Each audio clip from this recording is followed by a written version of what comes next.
professor in the Department of Neurology at Great University School of Medicine and Neurological Institute.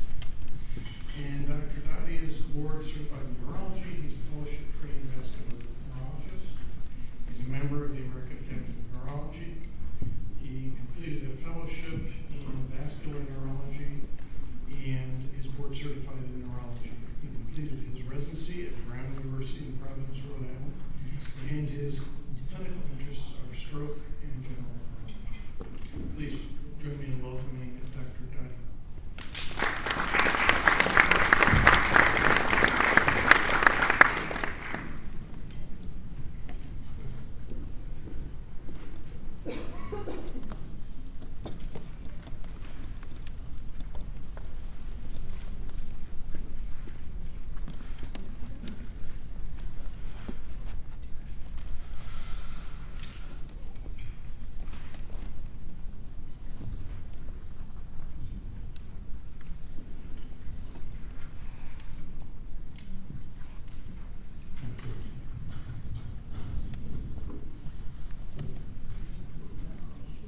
Good morning.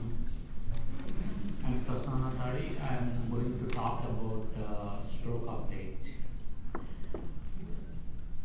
So, as Dr. Johnny mentioned, stroke is the leading cause of morbidity and disability, and approximately 800,000 strokes occur in the United States, and it's one of the most common killer worldwide also.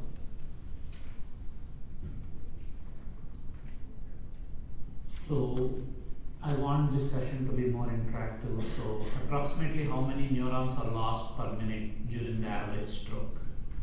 For every minute, how many neurons do we lose?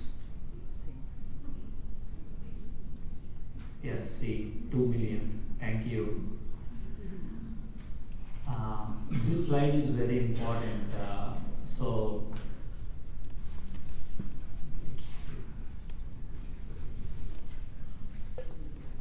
So I think part of this slide somehow got sliced, but if you see the bottom one, every second 32,000 neurons lost. And if you see the top line, the strokes we see in the hospital, 12 billion neurons lost and 8.3 trillion synapses lost. And if you see the last column, if somebody has stroke at age 40, and if it is a big stroke like Dr. Johnny is mentioning, like a basilar occlusion or middle cerebral artery occlusion, then the accelerated aging is 36 years, means somebody at 40, they have a big stroke, they look like 76. So as Dr. Johnny is mentioning, time is brain, every second counts. So with that, we are talking about acute stroke management. So I am part of the DAWN trial that was done in 2016-17 and published in 2018. What we did is we extended the stroke window from 6 hours to 24 hours. So still I remember we enrolled a patient, she's like 36-year-old female, initially came with a big clot in the right MCA distribution. So she came almost like 16 hours out of the last known normal. And we did the scans Dr. Johnny showed, where there is a small stroke and big penumbra. So we did intervention and the patient got better, and we diagnosed the patient has antiphospholipid antibody syndrome, and we sent the patient home with Coumadin. So within 2 months, the patient came back non-compliant, she's cocaine positive, not taking medications, and this time we tried to do the DAWN thing. She came outside the window. So the reason I am saying this, especially this situation is, even though we have the best medications and best interventions in the world, most of you are primary care, so the prevention is better than cure. Right, so now today I'm going to talk about stroke prevention. So right side is changeable and left side is non-changeable. So as primary care physicians, blood pressure, diabetes, hyperlipidemia, atrial fibrillation, tobacco smoking, drug abuse, and obesity. These are the big things. So if actually American Stroke Association, they mentioned if we control 4 or 5 items in this changeable section, how much stroke we can decrease? What percentage of stroke? Just throw a number. 5%, 10, 20, 50, 50. Any more answers? 80, perfect. 80%. Just controlling the risk factors, we can decrease stroke by 80%. And this is most commonly asked question for the medical students or residents in their exams. If you have to pick only one disease on the right section and control it, which has maximum impact, which disease do you pick? I'm taking blood pressure. Yes, perfect. Blood pressure. So for stroke, even ischemic stroke and hemorrhagic stroke, we are talking about small vessel disease, blood pressure management, blood pressure management, blood pressure management. After that, diabetes, atrial fibrillation, tobacco, everything is important, but the blood pressure management is key. So stroke prevention is not only in the hands of neurologists and stroke neurologists, it's mainly lies in the hands of primary care physicians. Okay, I just want to stress that point, and then I will go into the antiplatelet therapies for stroke prevention. I will discuss various research trials and various medications that are available. There are mainly 4 medications and 4 classes. I will discuss about these 4 classes very briefly. The number 1 is most commonly used, that is aspirin. So aspirin mechanism of action is it irreversibly inhibits COX inhibitor, COX, and thereby decreases thromboxane A2 production. So what it does is it inhibits, actually prevents the aggregation of platelets.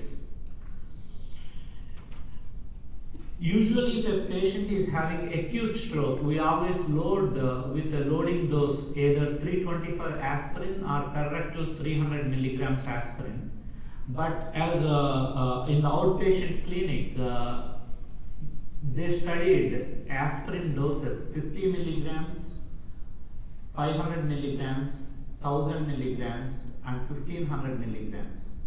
So there is no difference between 81 milligrams baby aspirin versus 1000 milligrams for everyday prevention. So there is no role for 325 aspirin, just it's 81 is good enough. And in this study they also found that if we give high dose aspirin for a long time, it increases the bleeding risk. So that's why baby aspirin is good, because this is the most commonly prescribed medication for stroke prevention. And all these blood thinners I'm going to talk, the number 1 thing we have to discuss with the patient is bleeding. Even with aspirin, I saw patients coming with big bleeds. The other common thing is the interaction with aspirin and the NSAIDs like ibuprofen. Because people take ibuprofen or like naproxen for different kinds of pains, like osteoarthritis, everything. What the mechanism is, both acts at COX-1, and what happens is aspirin stops working. Its efficacy decreases, and people are at a higher risk for stroke. That is our first therapy, and the second therapy we have is thiopyridine inhibitors. There are 4 drugs, but most commonly we use Plavix or clopidogrel. The mechanism of action for this class is it inhibits ADP mediated platelet activation. So just like aspirin, Plavix also acts on platelet, but it has different mechanism. So In outpatient setting, usually the dose is 75 milligrams. But when we see acute stroke patient, for example, carotid occlusion or carotid stenosis 90% with MCA occlusion, then we load these patients with Plavix of 300 or 600, and then we'll put a stent for internal carotid artery occlusion. But in usual practice, 75 milligrams is good enough. That is our second drug. And the third and fourth drugs in the same class are Brilinta, Ticagrelor, and Efient Prasugrel. These are the cousins for Plavix. When sometimes people have resistance to Plavix or clopidogrel, then you can choose Brilinta, which acts at a different site and it is reversible.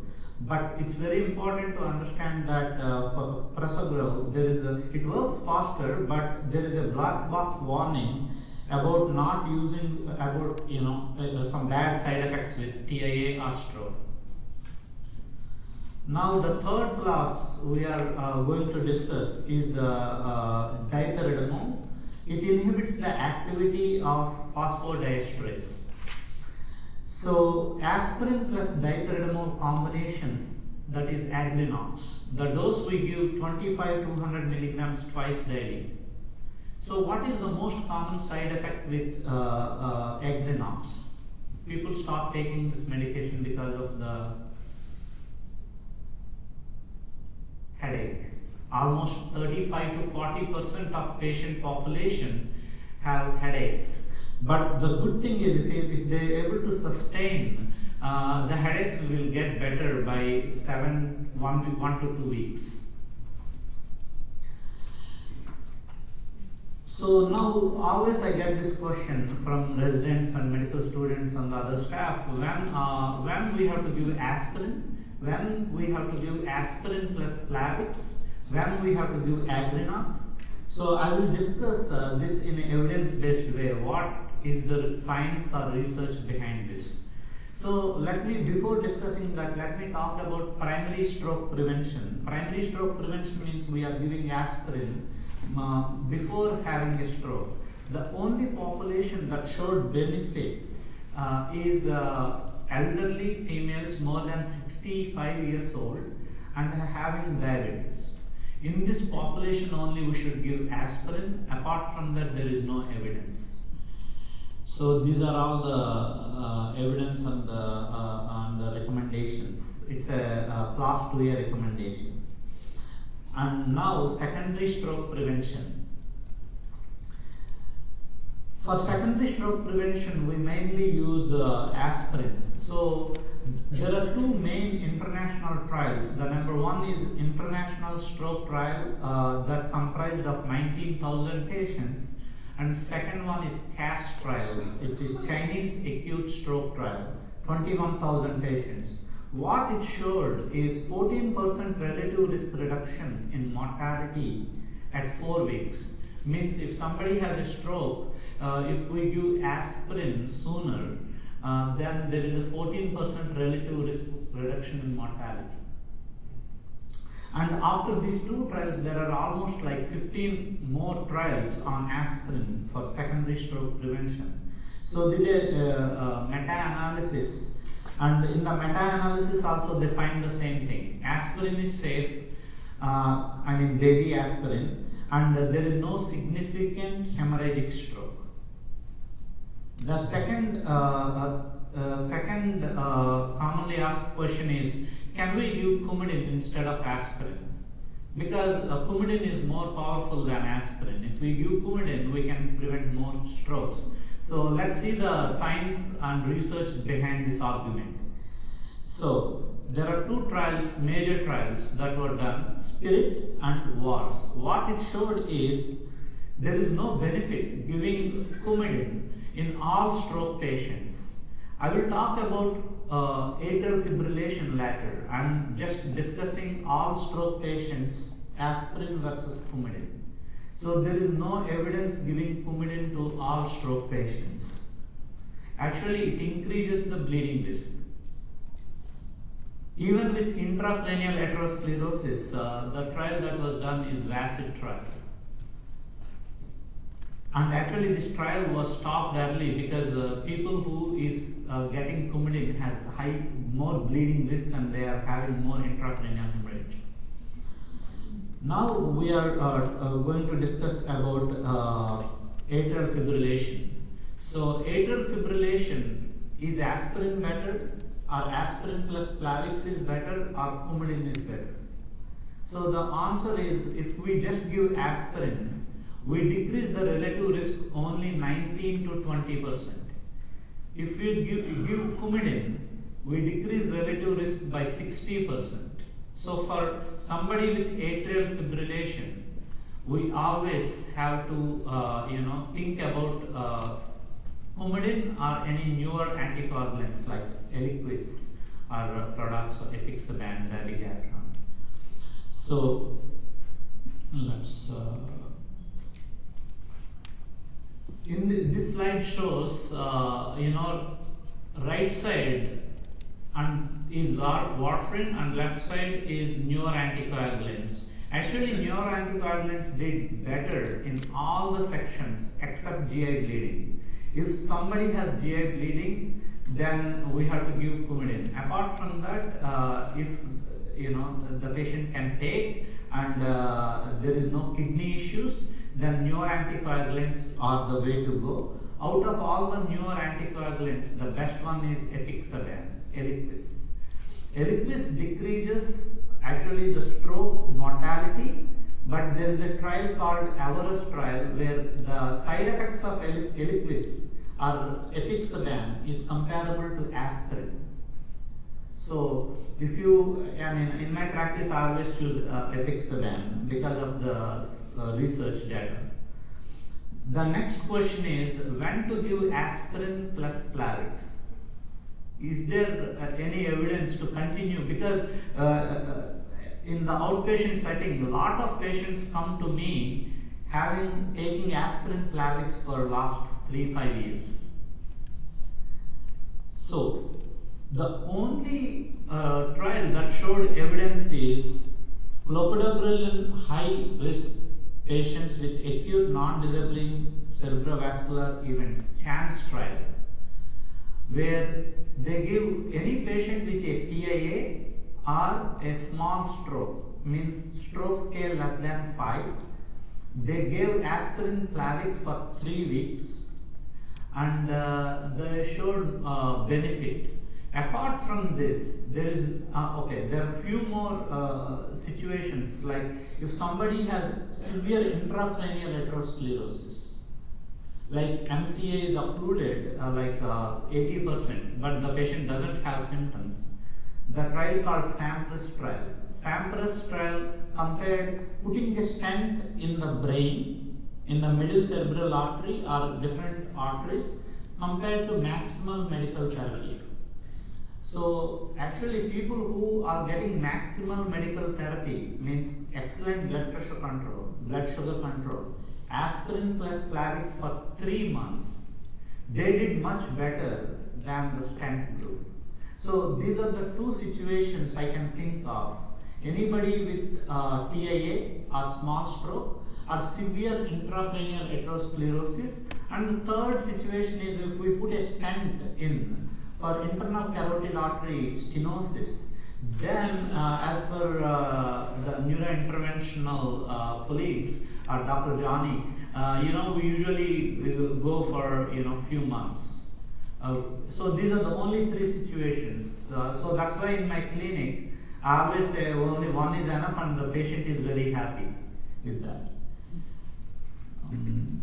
So CHANCE trial showed the combination therapy is superior for reducing stroke and is safe in first 90 days. So CHANCE trial is done in China. Now in US we are doing POINT trial and we are recruiting patients. The study is still going on. So we are waiting for the results of POINT trial. So these are the details of the POINT trial. So in summary, always I will tell to my patients before they are leaving A, B, C, D, E, F, G. For for stroke prevention. A is either you have to take aspirin or apixaban. B is blood pressure control, blood sugar control. And C is cholesterol control, cigarettes, no smoking, and take cholesterol medications. D is most important, diet. And there is a lot of evidence coming now that by sticking to healthy diet, mostly fruit, vegetable, and some of these diets. Actually, DASH diet showed evidence, Mediterranean diet showed evidence, decreasing strokes and heart attacks, and no drinking. E is exercise and weight loss, and F is follow up. Why follow up is very important? Because in my clinic, medical students ask me, why you have to see this patient after 1 year? So the research showed that if we don't follow up these patients, 40% of them by 1 year stop taking medications. By 2 years, almost 70% of them stop taking medications. So follow-up is very important, and reiteration about the prevention is very important.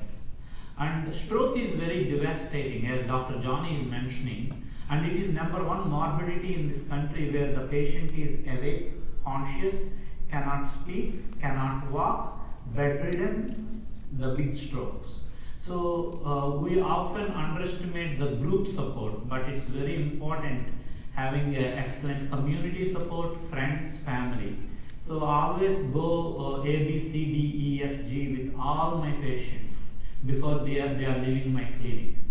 So thank you so much, and have a good day.